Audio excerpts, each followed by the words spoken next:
What's happening, folks? It's Gene here. TPO Doc Talk Podcast, special edition here. This is not an episode here. This is there's a hot topic buzzing around the fishing industry right now, and we wanted to kind of cover some of this stuff and just kind of talk about this because we have some information that others might not have, and just wanted to kind of get a situation. What we're talking about is the James Watson and MLF situation that just took place here. This fiasco.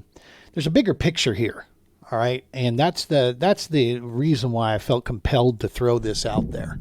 And I am privy to some information that perhaps others are not about this, and it may or may not change opinion. The players involved in this. For those of you who are unaware, let's set the stage. For those of you who are unaware, you've been living under a rock, or you don't follow the fishing industry that close, I should say. What just happened is James Watson, for conduct unbecoming, basically, is what the article came out with, has been suspended from competition through the entire year and next year. So he won't be able to actually compete for 2 full seasons with anything on the MLF, be that a BFL, which is a local regional deal, to the Toyota Series, which is a more regional, to invitationals, nothing. He can't compete in anything that's MLF related. The conduct was basically just deemed as, unprofessional on Watson's part, and that he, just has pushed apparently too many buttons with one of the major players in the whole thing over at MLF, which is Boyd Duckett. And for those of you unaware, Boyd Duckett, at the very least, is a polarizing figure. I meet a lot of people and talk to a ton of people in doing the work that I do around the fishing industry. And I can tell you there's not a whole lot of in the middle when it comes to Boyd. There's either like him or don't like him. That's really, I mean, this isn't opinion, and this is not meant to, I'm not taking shots, just calling things, the way they are. James Watson is a character. Okay, he's a guy that's is a pro, came from the FLW side of things, and his followers are very devoted to him. He's very vocal about his opinions on things, which could or could not ruffle a lot of feathers. So you've got two gaslight situations here. In all honesty, most people found Watson, pretty harmless for the most part. He's a very funny guy. He is a United States veteran as well. He's, as I said, he's just very opinionated about certain things that he likes and the way he does things and how he goes about doing things. He's also a real estate agent in the Missouri area there, I believe around Table Rock. I've never met Mr. Watson myself personally, but from what you see out there, he has no problem sharing how he feels on certain topics, be it our president, be it his rights to own and bear arms, be it whatever. So, but to the fan base, at the end of the day, we're talking fans on the social media side of things. It's you've got to admit the fact that it's possible that it's polarizing in some cases. But nevertheless, Boyd is far more polarizing. And the reasoning behind his polarization has a lot to just do with him, his interaction with people in the past, his response to certain things. He can and does come across in many cases as very arrogant, very my way or the highway sort of thing. The MLF was created for many reasons, with the sole purpose in mind is that the anglers would have more control. 80 of the world's top anglers left bass, and this had been 20 years in the making. For those of you not educated on this topic, that tried to claim that these anglers somehow owed bass something, you need to stop for a second and put yourself in those shoes. If you count up how many tournaments and the money those anglers had poured into bass didn't make them. Okay, it was a symbiotic relationship for those guys. Bass was the biggest name in the business for sure at the time, but there was 20 plus years in the making of anglers calling for the books to be open. They wanted to see what was going on. They wanted a better platform to compete in, and basically they were told to go pound rocks, flat out. that, nope, going to be our way or the highway. Well, after 20 plus years and finally putting some resources together, a new option presented itself, and these anglers did that for the purpose of looking at providing a better platform for professional anglers and for our sport as a whole. In that time, since that creation piece, man, has the landscape changed. I can tell you from the early days and conception of the MLF, Boyd's reputation has been an issue.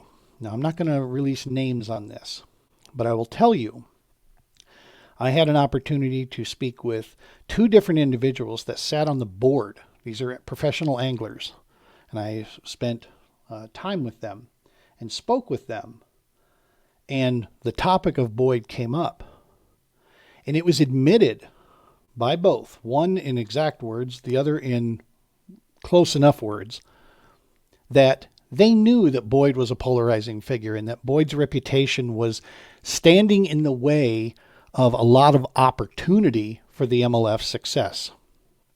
And they wanted to find a way to work with that and manage that and get that so that it wasn't the number one topic, because you don't want a product to completely fail just because the person who happened to, be up at the podium there is somebody that a lot of people don't like, especially when you're talking about the livelihood of 80 plus families and anglers out there that are trying to, do this, and a lot of sponsor dollars. I mean, this is a business at the end of the day, folks. And so it was known, and I'm talking as early as like 2019, 2020. Okay. It was known. And since that time, nothing has happened. He remains at the forefront. He remained completely at the top of the MLF and the head figure. So what that tells me is that something was stopped in there, or the board was ineffective or incapable of managing that or changing that. And it was basically either brushed under the rug, or they were told to, be quiet, because at the end of the day, the final executive order decision was by the guy in charge there. It tells me that they were aware of a problem, many of them professional anglers that sat on this board of advisory, and were incapable of getting the job done. Knowing who some of those individuals are, it is not a far stretch to say they were probably handcuffed to the point where they couldn't do anything because control has been put, in those areas. But having said that, there are bigger organizations behind the MLF, and I'll be the first one to say, y'all need to step in, because I'm not even sure this is something that can be repaired now. Because here we go. We know why the MLF was created. The purpose was to provide a different area there, right? And then they acquired the FLW, and this is where Watson comes in. It's pretty clear, you don't have to be a rocket scientist to put together that James Watson was not a fan of Boyd Duckett. Which, no big deal, man. I work with people in this industry that I would not hang out with, outside of business dealings. And we're fully capable of maintaining a professional relationship and getting the job done. So that should not, just because you have a difference of opinion, I mean, for the love of cripes, what happened to be able to differ with people and not have to, involve a hatred or teenager, drama filled, situation. It doesn't have to be that way. You don't have to absolutely, fully 100% respect and love this individual to be able to work with them. That's not a requirement. What is required is you be professional and you be an adult about things, and understand there's more involved than Boyd Duckett and James Watson here. This is my point. There are other anglers where the livelihood and success of the MLF is really what they have all invested on, okay, and in. They've put their time, life, energy into this thing because the hope was, and the desire was to create a competitive field there that was good for the anglers, that was good for the sport. And trust when I say competition is a good thing. I mean, how long since, 96, I believe, when the FLW was created? And for many years, FLW and Bass were able to coexist with good fields of professionals out there. One you got paid, better in, the other you got more popularity from. Whatever the case may be, it can be done. if the entities decide to work together and not bicker like what we see in DC these days. This whole damage piece, though, that's going to come from this situation, and I'll get to that. That's where I start to get more concerned, is that collateral damage, the sponsors, the families involved with those, the other anglers. Because I'll be honest with you, folks, I'm not a doomsday guy, but this just might be the nail. Because here's what we have. The past couple of years have been a hot dumpster fire for the MLF. Every season, they're changing up the format. They're changing the way they're doing things. What they've created by creating the most expensive AAA series on the invitationals is the most absurd freaking pathway I have seen. I mean, keep in mind, you have the BFLs, which is your local stuff, right? Then you have the Toyota series, which has always been known as kind of the AAAs. You're working your way towards the pro. It used to be then you would move to the pro circuit. Okay, when MLF bought, they had one above that, which was kind of the all-star game, which was the Bass Pro Tour. I mean, this is the best of the best. But the Tackle Warehouse was still technically a pro circuit, but with the Bass Pro Tour coming in there, it kind of made that feel like a AAA, and some sponsors even viewed the pro circuit as a AAA. So the response to fix this was, we're going to call it basically pretty much a AAA series by calling it the Invitationals. You got to compete there to try to earn your way to the Bass Pro Tour. And the cost is still like almost $5,000 an event. What? AAAs for $5,000 an event? So you just made it even more expensive for an angler and sponsor, which sponsor dollars are already strained out there. You just made it even more expensive for them to try to compete and work their way towards this. This is not a solution, okay? What that was, that's a money grab is what that is. And if we're going to give credit where credit's due, you know, when good things happen, if we're going to give credit to the high ups, then we also have to put responsibility on the high ups and the people that are in charge when things don't go well, right?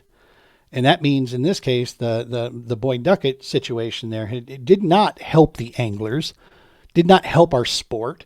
It created another layer of even more expense to try to work and earn your way up.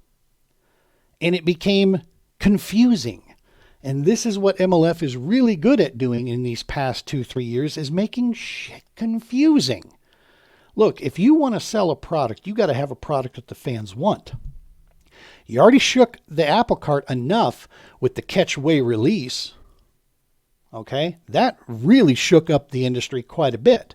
And there was a whole lot of debate on that, whether it was, fish on the stage, fish not on the stage.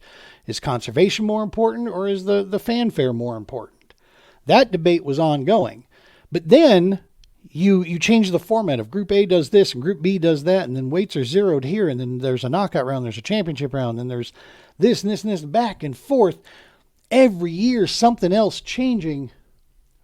Listen, there's a lot of dollars in the sport fishing industry, but we're a simple group. And when you have a product that you're trying to sell fan base, you better make it easy to understand. MLF failed horribly in that area and has continued to fail horribly in that area. And then, you continue to throw more and more on the fire with this stuff. It creates a situation where, at some point, the people with the big money, Cronky Sports talking to you, need to step in. Okay, somebody needs to step in there. And I'm talking even before this Watson thing has taken place. Because what we have now is James Watson's been suspended for 2 years. Because he, quite frankly, and I'll say it, I mean, that was childish shit what he was doing. Putting out, the FBD, hashtag FBD. No, it does not mean fish boat docks. It means he's, telling people what they should, trying to get people behind, a situation for Boyd Duckett. And he started selling merch doing this. Now, I can only assume something happened behind the scenes there. James has, what we've said, what he's been willing to say is that he requested time to talk and get to Boyd Duckett, and he was refused. He couldn't get to him there.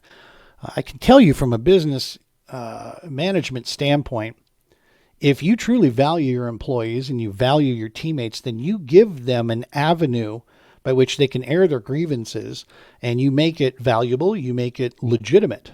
Doesn't mean you will always resolve their grievance, but at least you give them an avenue to do so and an open platform to show the fact that you do care about what your people think. And when you're doing a deal like this that was designed with the anglers in mind, the anglers were supposed to have the choice, and you maybe have an angler who has a big time issue with some of the stuff that we were doing this year in season, it seems to me that the smart thing to do there is have a meeting, sit down, go over this stuff. And maybe they did that. I don't know. But what I do know is what transpired. And that is Watson doubled down on his FBD merch. Kept going. Now, after the Classic and Redcrest went off, MLF canceling their live video feeds, and Watson putting up some, pretty scathing, videos here and there of his opinion against that as well. He wasn't happy with the direction MLF was going. That's clearly obvious. And a lot of fans weren't either. They weren't very happy with the way things were moving. But nevertheless, what takes place at the end is that Watson, because of his disagreement and Boyd's personal, issues with James Watson, now levies down a 2-year suspension.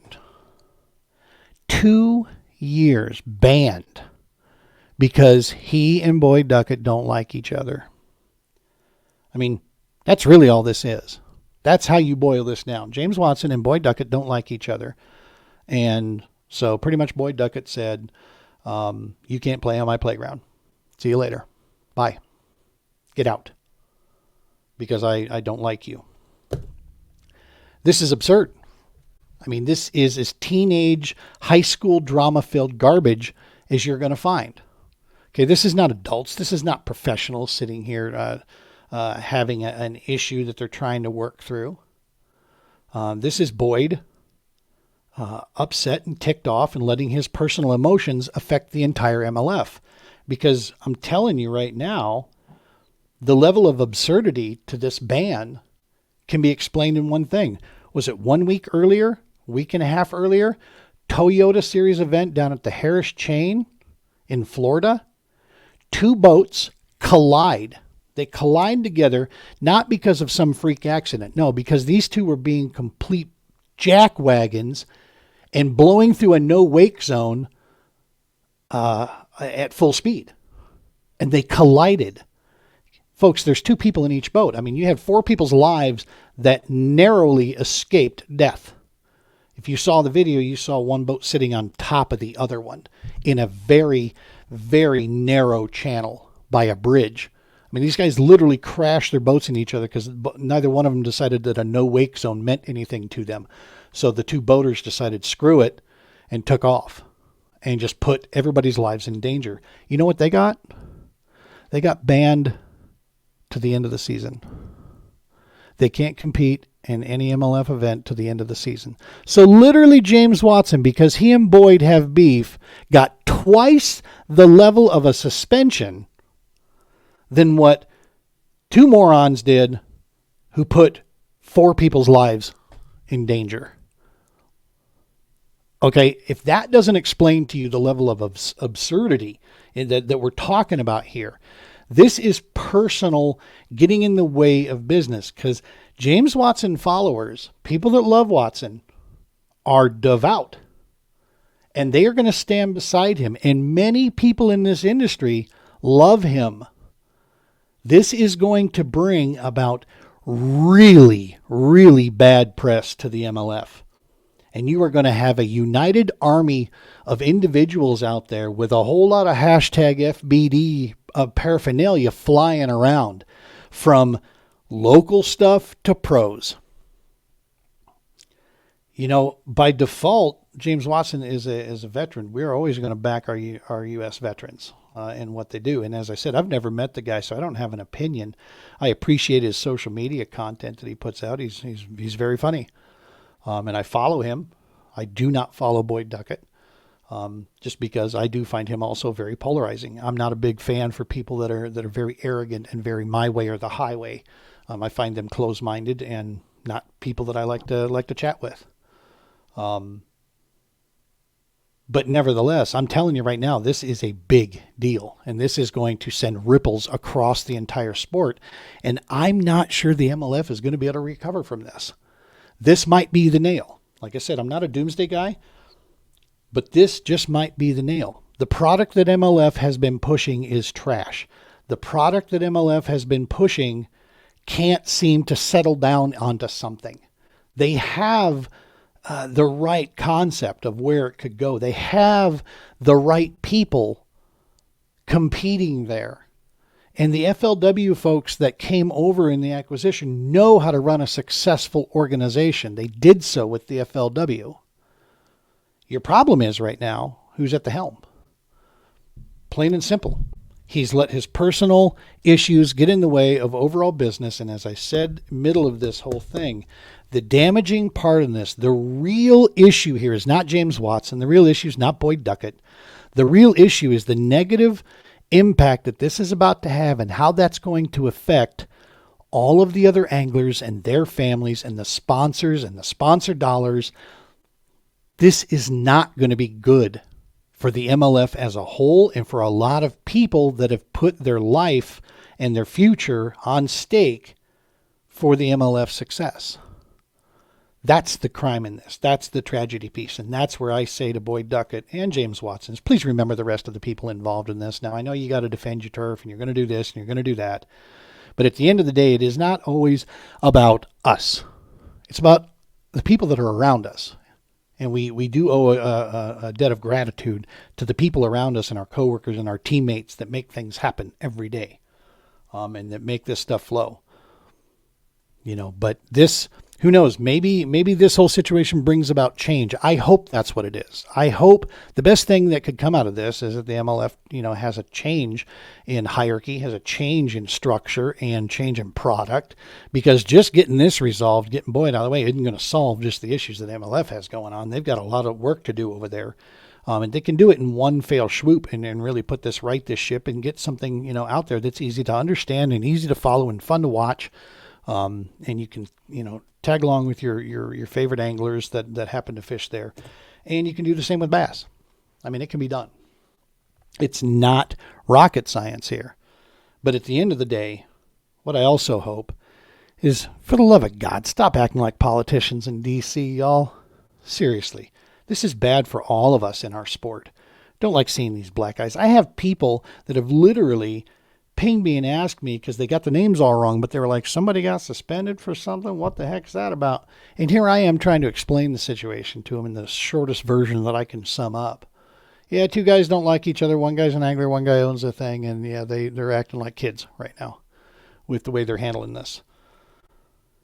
But whatever the case may be, as I said before, it isn't always about just the two people. It's everybody else that's involved in this kind of stuff that we need to pay attention to as well. And who knows what comes out of the whole thing. Let's hope positivity can come from it. Let's hope some spin can go through the whole thing. But there's a bigger meal to be had here, and that's really where I think this thing is gonna escalate through and go. And again, I don't have firsthand knowledge on this stuff. In regards to Mr. Watson or Mr. Duckett. I do have firsthand knowledge on the stuff I shared with you at the beginning of this to say that, there's been known things, so we can kind of piece two and two together there, by product, of just understanding. So, all right, folks, hey, appreciate you sticking with us here. We're throwing our opinions around again. Remember, this is my opinion only. It has nothing to do with any of our sponsors of the show or the Paddle and Fin. Or anybody that we're associated with. This is just my take on the whole situation. I wish the best to Mr. Watson. I wish the best to MLF, and the anglers over there. And I hope this gets squared away, because this is a sport we have all put a lot of time and energy in that we love dearly, be it from the boat side, the pro side, the regional side, local side, kayak side, doesn't really matter. Sport fishing as an industry, I mean, the success of it is has all of us involved in that. And let's hope they get this stuff ironed out and they do stop acting like our politicians today and actually conduct themselves with a bit of adult and common sense being used. Appreciate you guys sticking in and hearing this this piece out here. Let me know what you think. If you think I'm full of crap and been smoking weed, throw it down there in the comments. If you got an opinion, chime in. Love to hear it. Tight lines, y'all. Be safe.